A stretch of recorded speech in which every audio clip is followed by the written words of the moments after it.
Welcome to Galactic Nova Stories, where cosmic emotions come to life. Your journey begins now. The binary moons of Kepler-7 cast jagged shadows across the scrubland as Kira stumbled through the alien brush, her breathing ragged and desperate. Purple blood seeped through the tattered fabric that barely covered her azure skin, each step sending jolts of agony through her battered frame. 10 years of servitude under Master Vex had taught her many things, but none so important as this. Freedom was worth any price, even death. Behind her, somewhere in the growing darkness, the hunting. Pods of her former captors hummed their mechanical death songs. The Vorthons would not let her escape easily. Property worth 50,000 credits did not simply vanish without consequence. Her legs betrayed her, just as the lights of New Haven flickered into view. The human settlement sprawled across the valley like a constellation of hope, its mismatched buildings and improvised infrastructure, a testament to humanity's stubborn persistence in hostile territory. Kira collapsed onto the rocky ground, her vision blurring as exhaustion finally claimed her. Tom Anderson was making his evening rounds when he found her. The grizzled colonist had seen his share of strange sights on the frontier, but nothing quite like the broken alien girl lying motionless beside the perimeter fence. Her skin held an otherworldly luminescence even in the pale moonlight, and the geometric patterns etched into her flesh spoke of a species he'd never encountered. "Christ almighty," he muttered, kneeling beside her still form. Training told him to call the administrators, to follow protocol, to treat this as a potential threat. But something in her face, a vulnerability that transcended species barriers, made him hesitate. Kira's eyes fluttered open as Tom lifted her into his arms. Fear shot through her body like electricity. Another master, another cage. She tried to struggle, but her strength had long since abandoned her. "Easy there," Tom said softly, his voice carrying a gentleness she had never heard from her captors. "You're safe now. Nobody's going to hurt you." The words meant nothing to her. She had heard promises before, all of them lies. But something in his tone, in the careful way he carried her, sparked a flicker of hope she thought the Vorthons had beaten out of her years ago. Every great bond starts with a single moment of courage. Galactic Nova Stories is just beginning. And your support matters. If you love emotional sci-fi tales, forbidden connections, and stories that stay with you, hit subscribe. It's free, and it helps us bring more stories from the stars to you. Tom's modest dwelling sat on the outskirts of the colony, a prefabricated structure enhanced with human ingenuity and stubborn determination.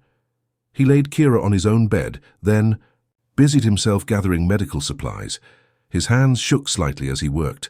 Harboring an unregistered alien was a serious offense that could see him exiled or worse. "My name's Tom," he said as he cleaned her wounds. "Tom Anderson. Can you understand me?" Kira watched him with wide violet eyes. The translator implant the Vorthons had forced into her brain interpreted his words. But understanding and believing were different things entirely. Masters took, they never gave. Masters commanded, they never asked. Yet here was this human, treating her with a tenderness she had almost forgotten existed. "Kira," she whispered finally, the word barely audible. Tom smiled, a real smile, not the predatory grins she knew so well.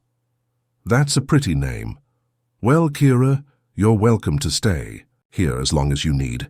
No one's going to make you do anything or go anywhere you don't want to." As consciousness faded again, Kira clutched to those words like a lifeline. For the first time in a decade, she dared to hope that perhaps, somewhere in this vast and cruel galaxy, true kindness still existed. Perhaps it lived here among these strange bipedal creatures who built homes on alien worlds and opened their doors to broken strangers. Outside, the Vorthon hunting pods grew closer. Kira awoke to the smell of real food, not the nutrient paste she had subsisted on for 10 years, but something warm and complex that made her stomach clench with forgotten hunger. Tom sat nearby, reading from a data pad, the morning light streaming. Through windows she could have opened herself. "How long have I been unconscious?" she asked, her voice still hoarse. 3 days, Tom replied, setting aside his reading. "You were in pretty rough shape." I'm no doctor, but I've patched up enough colonists to know basic field medicine. 3 days. Kira marveled at the concept. For 3 days, she had slept without fear, without pain, without the ever-present dread of her master's summons. It felt surreal, impossible. Tom brought her a bowl of soup, steam rising from the surface in delicate spirals. Vegetable broth with some protein synthesizers mixed in. Don't know what your people can digest, so I kept it simple. The first spoonful was a revelation. Flavor, warmth, sustenance given freely without expectation of service or submission. Tears mixed with the soup as Kira ate, each drop carrying years of suppressed anguish. "Who hurt you like this?" Tom asked. "Gently. The Vorthons," she whispered. "I was property. A personal servant to Master Vex of the 73rd Fleet." Tom's expression darkened. The Vorthons were known throughout the sector as slavers and conquerors, their technological might, enforcing their brutal will across dozens of worlds. They had left humanity's colonies alone only because the humans posed no apparent threat, and their worlds held little strategic value. "My people, the Nerai, we were conquered when I was young," Kira continued, staring into her soup.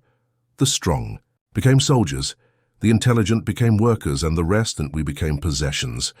"You're not anyone's possession now," Tom said firmly. Kira looked up at him, studying his weathered face. Among the Vorthons, words of comfort were always followed by demands for gratitude expressed through degradation. But Tom simply sat there, radiating a quiet strength that asked for nothing in return. "Why?" she asked. "Why help me? Your people gain nothing from harboring a runaway slave." "The Vorthons will come looking.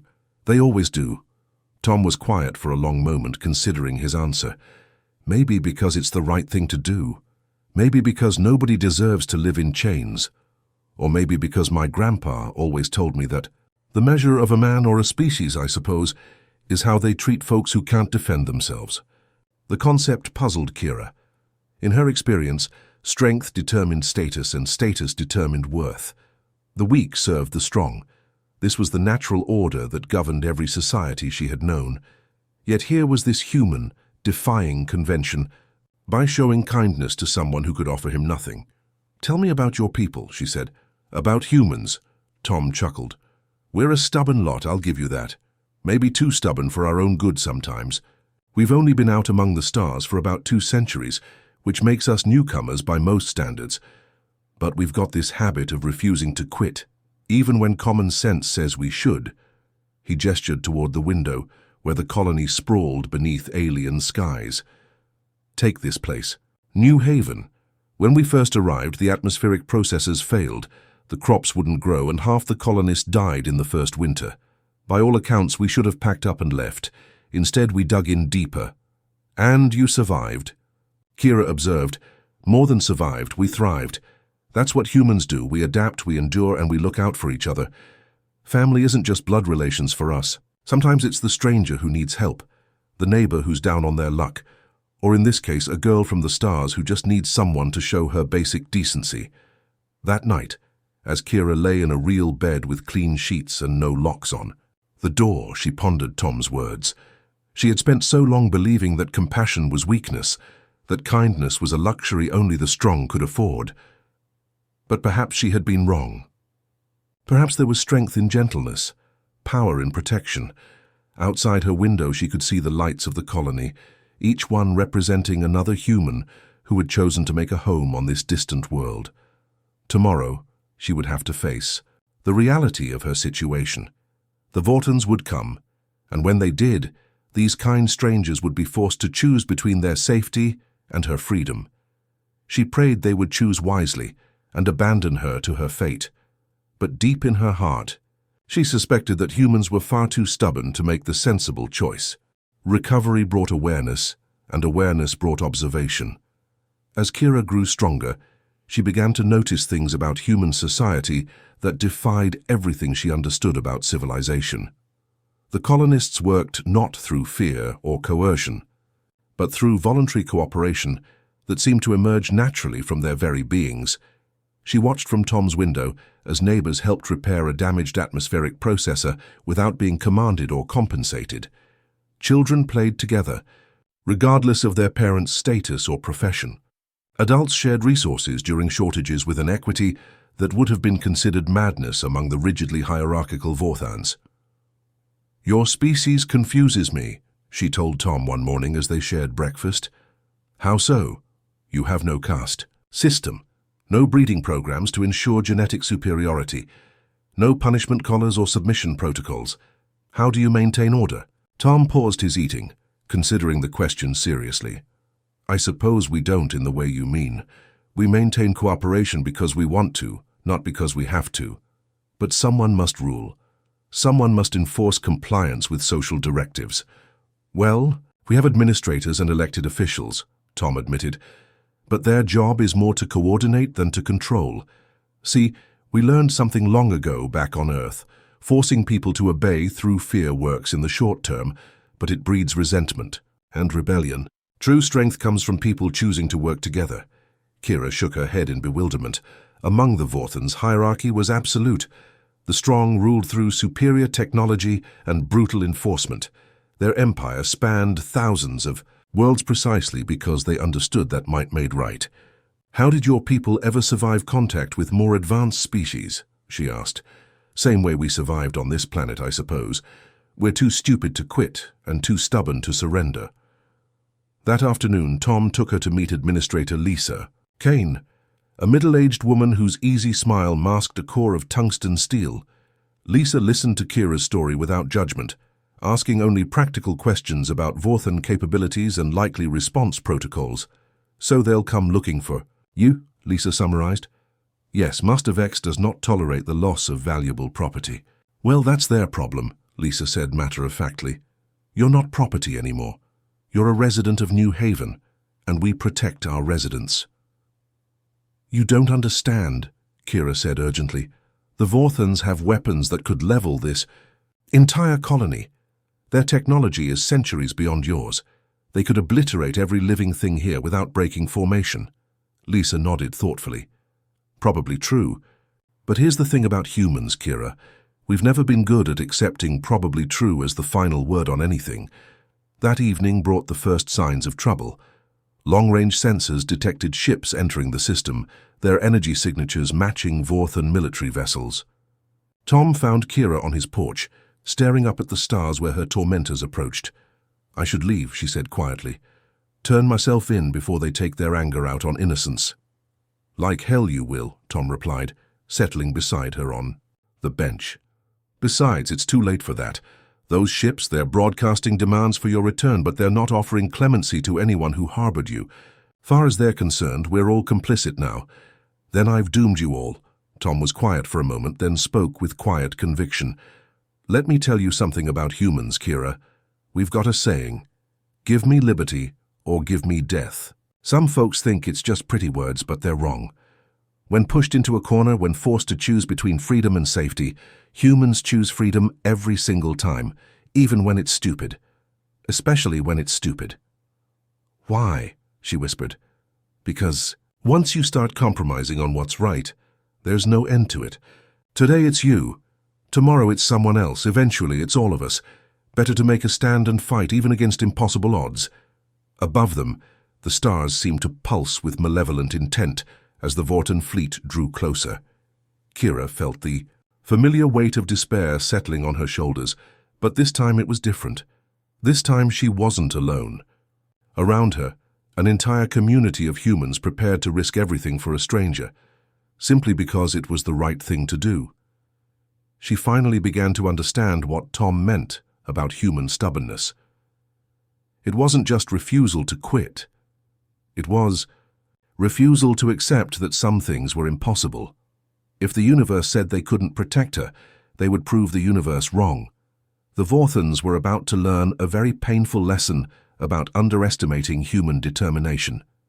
The Vorten ships descended through the atmosphere like avenging angels, their sleek hulls gleaming with technological superiority that reduced human engineering to primitive tinkering. 3 destroyers and a command vessel settled onto the scrubland. Beyond New Haven, their landing thrusters scorching the Earth in perfect geometric patterns that spoke of mathematical precision. Master Vex emerged from the command ship, flanked by a dozen warrior-caste Vorthans, their ceremonial armor glinting in the alien sunlight. Tall and imposing, with skin the color of burnished copper and eyes like chips of obsidian, he moved with the fluid grace of a predator confident in its dominance. Administrator Lisa Kane met them at the colony's gate, backed by 20 volunteers, who had insisted on accompanying her despite the obvious danger. Tom stood among them, his ancient rifle looking absurdly inadequate against the Vorthan's energy weapons. "I am Master Vex of the 73rd Fleet," the Vorthan announced, his voice carrying the authority of absolute power. "You harbor stolen property belonging to the Empire. Return the Nerai female immediately, and your punishment will be limited to standard fines and re-education protocols." Lisa stepped forward, her spine straight and her voice steady. "I'm Administrator Kane. The individual you refer to is named Kira. She's a free resident of our colony, and we won't be handing her over to anyone." Vex tilted his head, as if surprised that these primitives had dared to refuse him. "You misunderstand your situation, Administrator Kane. This is not a negotiation. This is a lawful demand for the return of Imperial property, backed by overwhelming force." "No," Lisa replied simply. "You misunderstand our situation. This is our home, she's our resident, and we protect what's ours. Your weapons are antiquated. Your defenses are non-existent. Your people number fewer than 10,000. Vex gestured toward his ships with casual dismissal. "Each of my destroyers carries enough firepower to glass your entire settlement. You cannot possibly hope to resist." Tom couldn't help himself. He laughed, a rough, genuine sound that seemed to echo across the silent gathering. Every eye turned. To him, human and Vorthan alike. "Something amuses you, primitive?" Vex asked coldly. "Oh, I'm sorry," Tom said, not sounding sorry at all. "It's just that you remind me of something. See, a long time ago back on Earth, there was this general who told his troops they were surrounded by the enemy. One of his men asked if they should surrender, and you know what he said?" Vex waited, his obsidian eyes glittering with dangerous curiosity. He said, "Good. Now we can shoot in every direction." The humans around Tom began to smile, then chuckle, then laugh outright. It was the laughter of people who had already made their choice, who had moved beyond fear into the realm of stubborn defiance. Vex's expression darkened. "Your humor will not save you when my weapons reduce this pathetic settlement to radioactive ash." "Maybe not," Lisa agreed. "But here's the thing, news travels fast out here on the frontier. Every human colony, every trading post, every merchant vessel will know what happened here. They'll know that the mighty Vorthan Empire had to call in a full fleet to deal with one small farming community. They'll know you murdered innocents, rather than face the possibility of actually fighting for what you wanted. And then," Tom added cheerfully, "they'll start asking themselves what they'd do if you came for someone they cared about. Funny thing about humans, we learn from each other's mistakes. More importantly, we learn from each other's examples." The temperature seemed to drop several degrees as Vex processed this new variable. The Vorthans ruled through technological superiority and calculated intimidation. Open rebellion was dealt with swiftly and brutally, but the destruction of an entire human colony would indeed send ripples throughout the sector. "Your bravado is misplaced," Vex said finally, "but perhaps accommodation can be reached. Return my property, and I will ensure your colony receives favorable trading status with the Empire." "Counteroffer," Lisa replied without hesitation. "You turn around, get back on your ships, and leave our system. In exchange, we won't file formal complaints with the Galactic Trade Commission about Empire vessels threatening neutral colonies." Behind Vex, the other Vorthans shifted uneasily. The Galactic Trade Commission was one of the few organizations with enough clout to make even the Empire think twice about wholesale aggression. You would risk everything for one escaped slave. "No," Lisa said firmly. "We're risking everything for one free citizen. There's a difference, and it's a difference worth dying for." The standoff stretched on as both sides assessed their options. The humans knew they were outgunned, but their resolve never wavered. The Vorthans faced a tactical puzzle they had never encountered, an enemy that simply refused to acknowledge defeat. As the binary suns began to set, casting long shadows across the confrontation, Kira watched from Tom's window, her heart breaking. as she witnessed an entire community preparing to sacrifice itself for her freedom. She had escaped one master only to become the cause of disaster for hundreds of innocents. But as she looked at the faces of the humans below, determined, unafraid, united in purpose, she began to understand something profound. These weren't innocents dying for her freedom. These were warriors fighting for a principle that transcended individual lives. They were fighting for the idea that some things were worth any sacrifice, including their own existence. Tomorrow, the real test would begin. The night passed in tense preparation, as both sides readied for what seemed an inevitable confrontation. The Vorthans maintained their position in the scrubland, their ship's energy signatures humming ominously across sensor arrays. For the humans of New Haven, sleep came fitfully, if at all. Kira found herself unable to rest, torn between the desperate urge to flee and the growing realization that running would solve nothing. The Vorthans would interpret any sign of weakness as invitation for further aggression, not just against her, but against anyone who had dared show her kindness. As dawn broke across the alien landscape, she made her way to the colony's common, area where an impromptu war council had formed. Engineers debated the effectiveness of improvised weapons, while former military personnel sketched defensive positions in the dirt. Their discussions carried the surreal quality of farmers planning to hold off starships with hand tools and determination. "We can rig the mining charges to create choke points at these ravines," explained Chief Engineer Marcus Webb, pointing at a hastily drawn map. "Won't stop them, but it'll slow them down. The manufacturing plant has enough raw materials to build maybe 50 projectile weapons," added Dr. Sarah Chen from the medical facility. "Basic chemical propellant systems, but they'll punch through personal armor at close range." Tom approached Kira as she listened to these desperate preparations. "You don't have to be here for this," he said gently. "We've set up a secure bunker.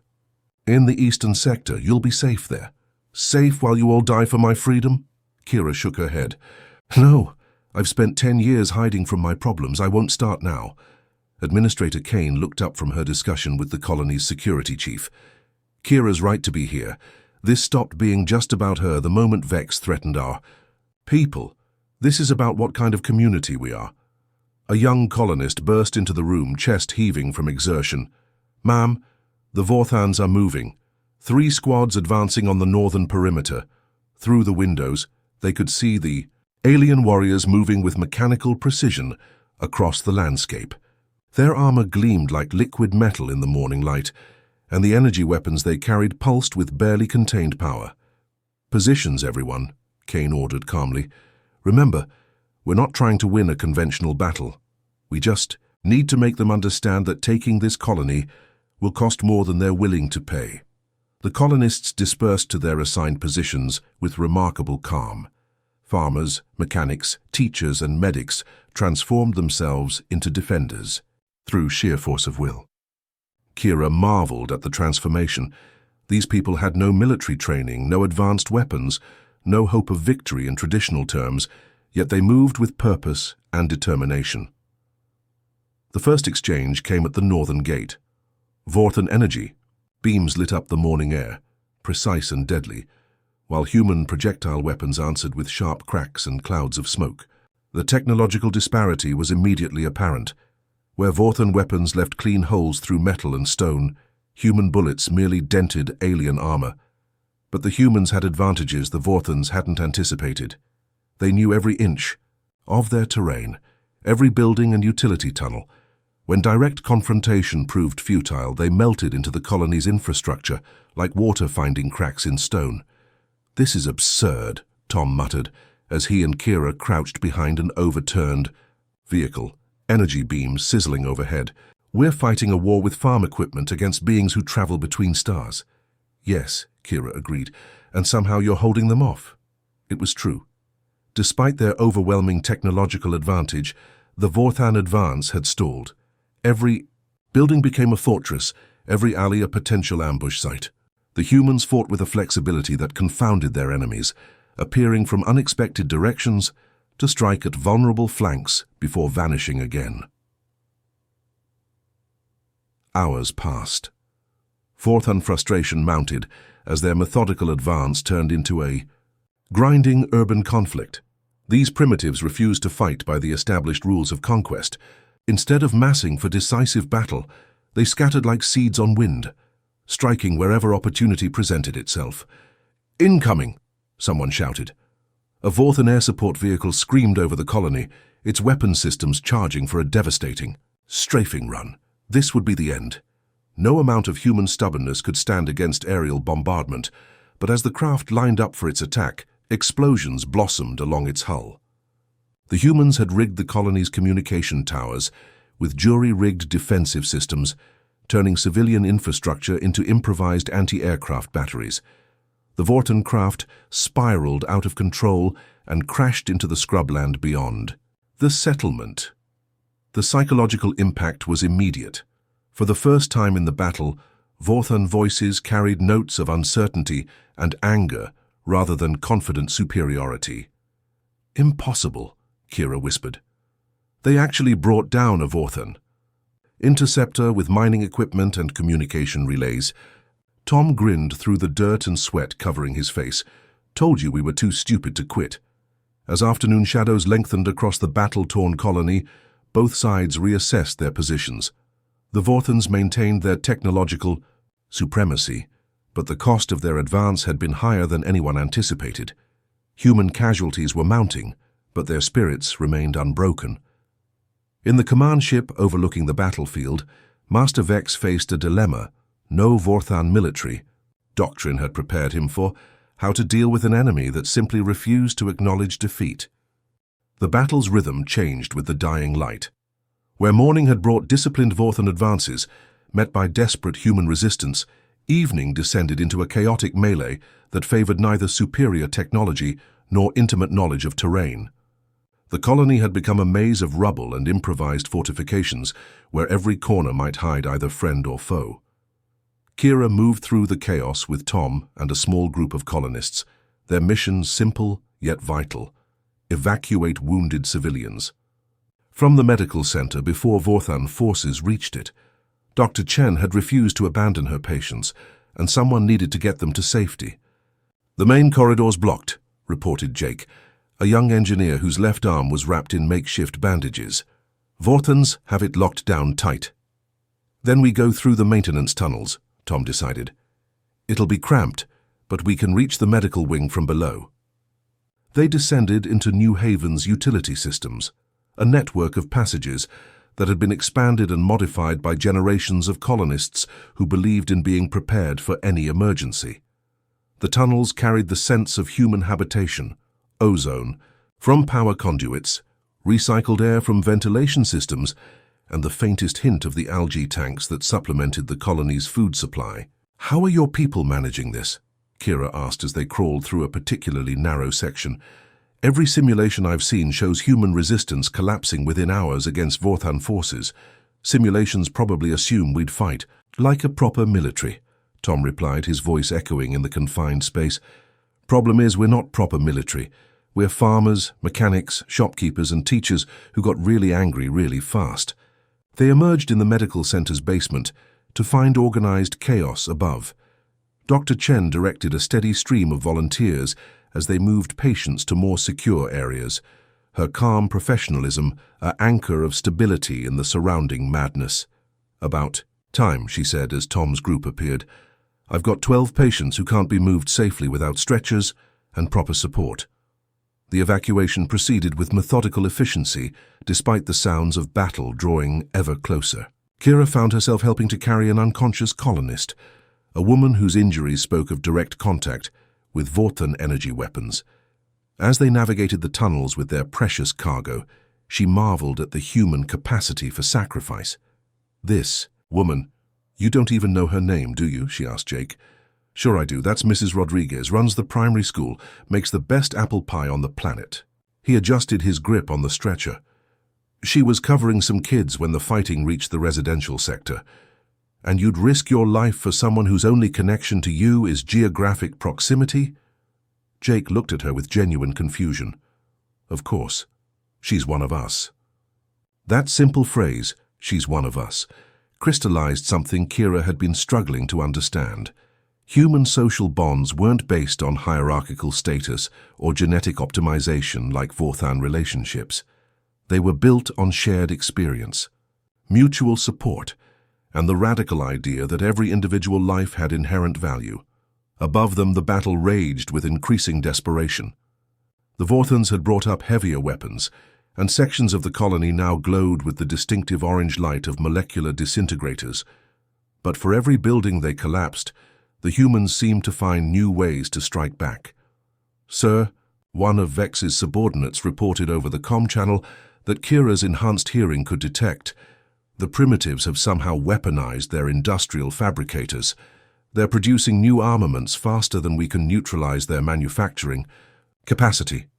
"Impossible," came Vex's irritated response.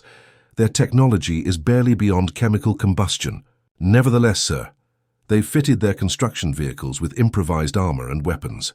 One of our assault teams was overwhelmed by a modified agricultural harvester carrying what appeared to be jury-rigged particle accelerators."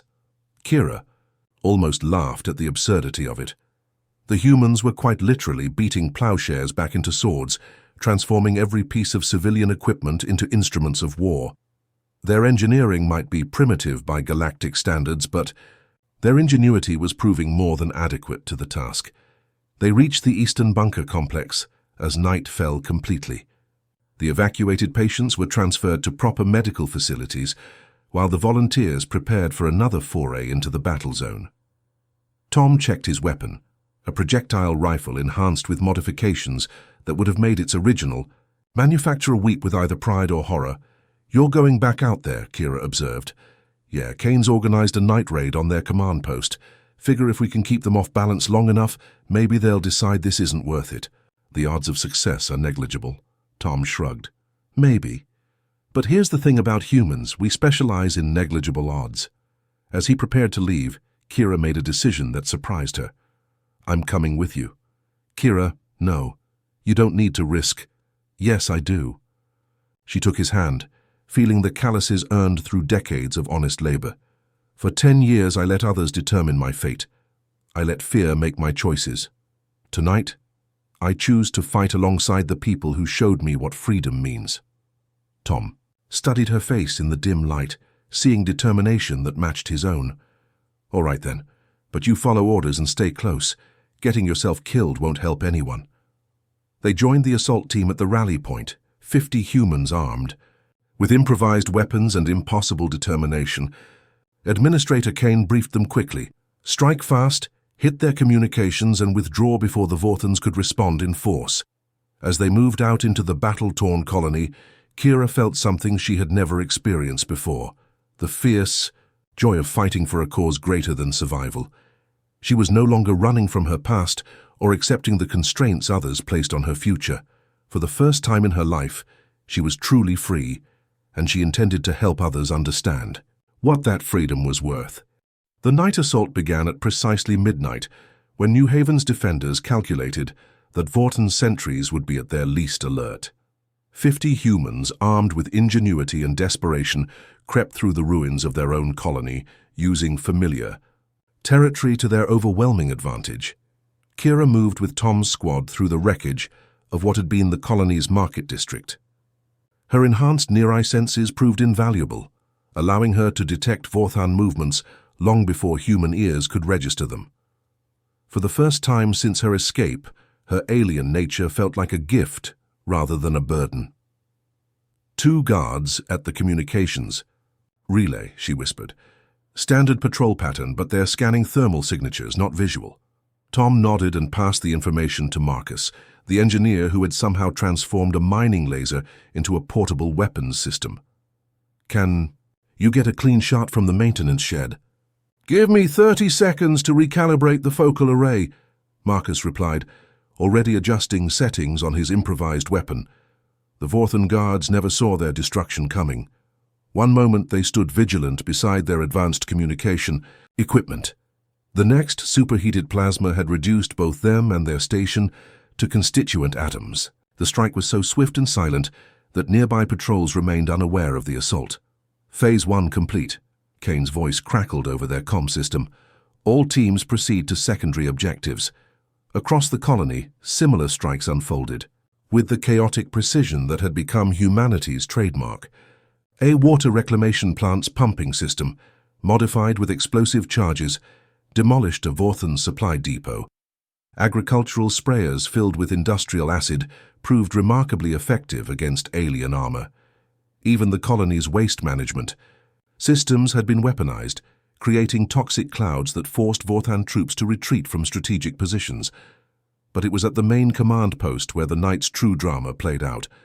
Administrator Kane led the primary assault herself, armed with nothing more than a projectile weapon, and the absolute conviction that no alien empire would dictate terms to her people. Master Vex emerged from his command ship as the attacks began, his obsidian eyes blazing with fury that these primitives dared strike at his forces under cover of darkness. His personal guard flanked him, energy weapons charged and ready, but the humans had vanished into the shadows like ghosts made of stubborn defiance. "Show yourselves, cowards," Vex bellowed into the night. "Face me with honor, not these pathetic guerrilla tactics." Kane's voice drifted from somewhere in the darkness, calm and infuriatingly composed. "Honor? You want to lecture us about honor? The slaver who tortures innocents for profit wants a fair fight?" Energy beams lanced out toward the sound of her voice, but struck only empty air and twisted metal. The humans had learned to fight like their ancestors once fought on Earth, dirty, practical, and utterly without regard for the courtesies of civilized warfare. "Your resistance is meaningless," Vex snarled. "I have reinforcements en route. 3 more fleets will arrive within the day.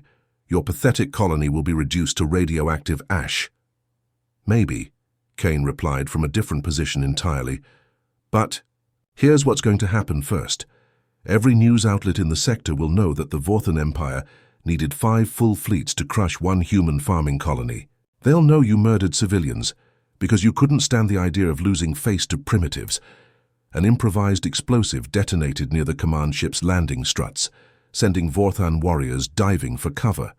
In the confusion, human fighters emerged from concealment, their weapons spitting chemical death at targets that had seemed unreachable moments before. The battle that followed defied every principle of tactical doctrine Vex had ever learned. The humans fought without formation, without hierarchy, without any discernible strategy beyond making every Vorthan victory cost more than defeat. They turned civilian equipment into weapons, obstacles into advantages, and somehow managed to coordinate their efforts without any apparent command structure. "Sir," one of his officers reported, voice tight with something that might have been fear, "we've lost contact with the eastern perimeter. Thermal imaging shows multiple fires at the supply depot." "How are they doing this?" Vex demanded. "They have no military training, no advanced weapons, no tactical advantage whatsoever." From 30 meters away, behind an overturned ground vehicle, Kira heard every word. She turned to Tom, who was reloading his rifle with methodical calm despite the energy beams searing the air above their heads. "He doesn't understand," she whispered. "Vex can't comprehend what he's facing."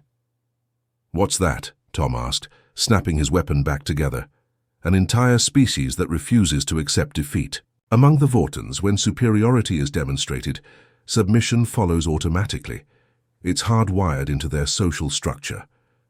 But humans," she shook her head in wonder, "humans get more dangerous when cornered."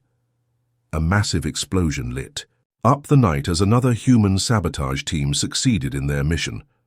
The Vorthan supply depot burned with chemical fire that painted the alien landscape in shades of orange and red. Secondary explosions followed as ammunition stores and fuel reserves fed the growing inferno. That was the moment when Vex's composure finally cracked. The Vorthan military commander, who had conquered dozens of worlds, stood amid the chaos of a human colony and realized he was losing, not just the battle, but the entire war of principles it represented. "Enough," he roared, raising his personal weapon toward the nearest human position. "I will incinerate every structure, every life form, every atom of matter in this accursed place." But as he prepared to give the order for orbital bombardment, a new sound reached his ears. Human voices, raised not in panic or desperation, but in song. A wordless melody that seemed to rise from every shadow, every ruined building, every crater, where defenders still held their ground. It was the sound of a people who had already won, regardless of what happened next. They sang because they had proven something to themselves and to the galaxy, that freedom was worth any price, even extinction. In that moment, Master Vex understood that he faced something more terrible than any weapon or army.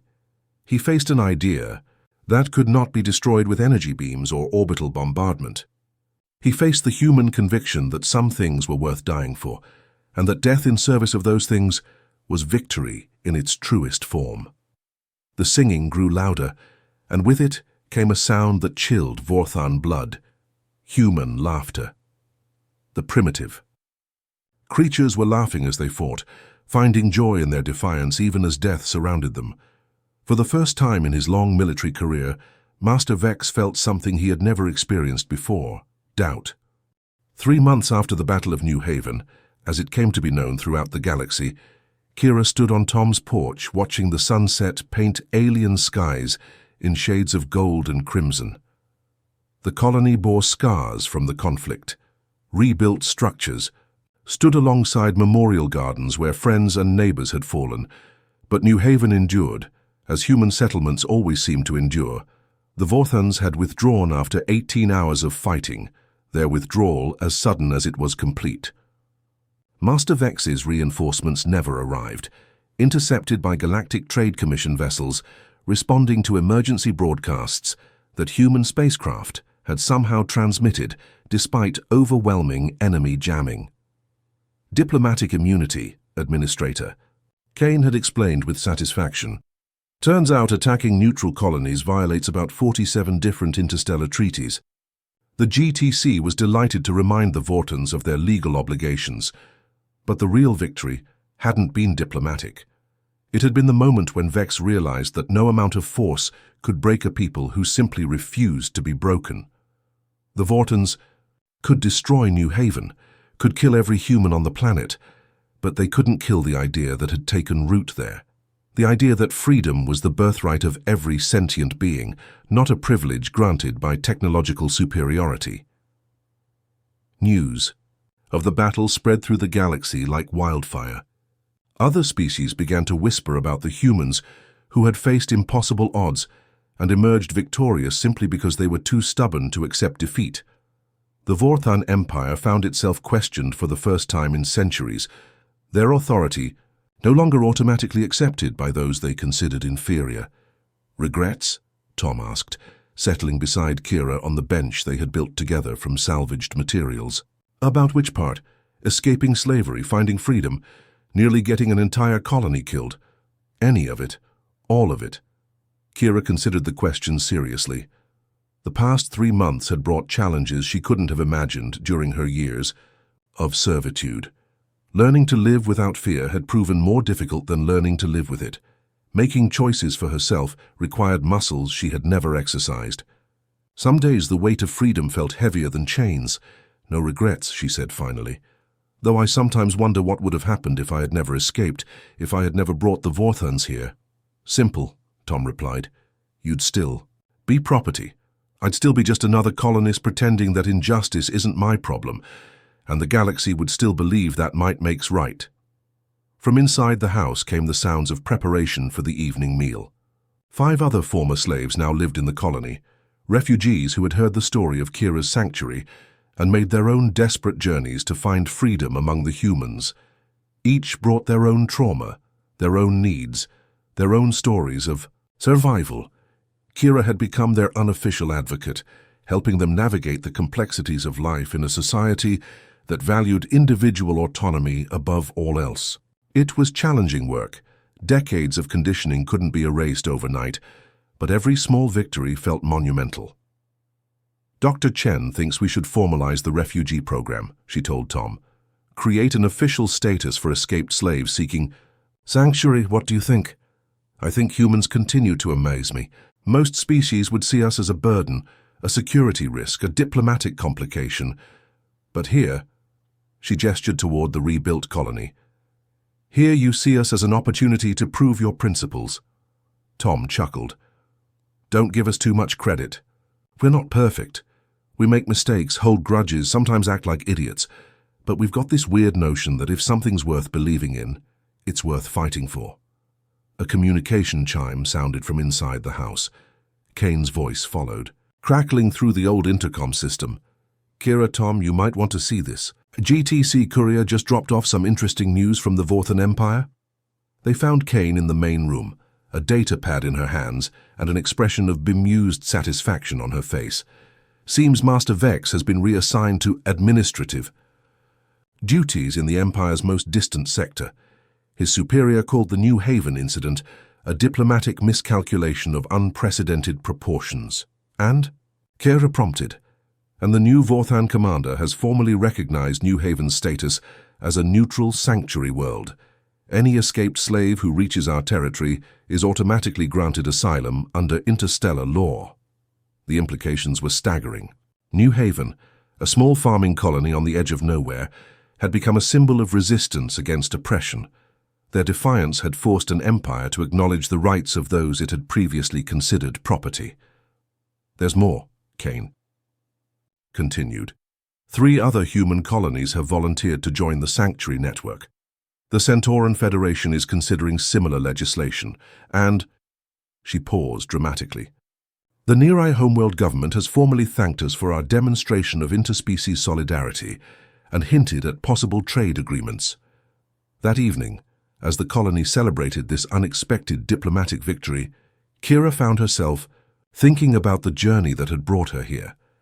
10 years of slavery had taught her that the universe was cruel and indifferent, that the strong preyed upon the weak without consequence. But 3 months among humans had taught her something different, that the universe was what its inhabitants made it. That cruelty only triumphed when good people chose convenience over conscience. That sometimes the most profound victories came not from overpowering your enemies, but from refusing to let them diminish your humanity. She looked around the crowded room where humans and aliens shared food, stories and laughter, without regard for species or origin. Children played games that would have been impossible to explain to either human or alien grandparents. Former slaves spoke freely of their experiences, while colonists listened with the respect accorded to survivors of unimaginable trials. "What are you thinking about?" Tom asked, joining her by the window. "Home," she replied. "For the first time in my life, I understand what that word means." "Where is home for you?" Kira smiled, watching the lights of New Haven twinkle in the darkness like earthbound stars. "Wherever humans are willing to fight for the freedom of strangers. Wherever someone is stubborn enough to stand up to impossible odds because it's the right thing to do." She paused, remembering the broken, terrified creature who had stumbled out of the wilderness months ago. That person seemed like a stranger now, someone from another life entirely. Wherever people believe that freedom is not a privilege to be, granted by the powerful, but a birthright to be defended by the brave. Outside, New Haven slept peaceful under alien stars, dreaming dreams of tomorrow's challenges and possibilities. And in that peace, hard-won and fiercely protected, lay humanity's greatest gift to the galaxy, proof that some things were worth more than survival. Some things were worth everything,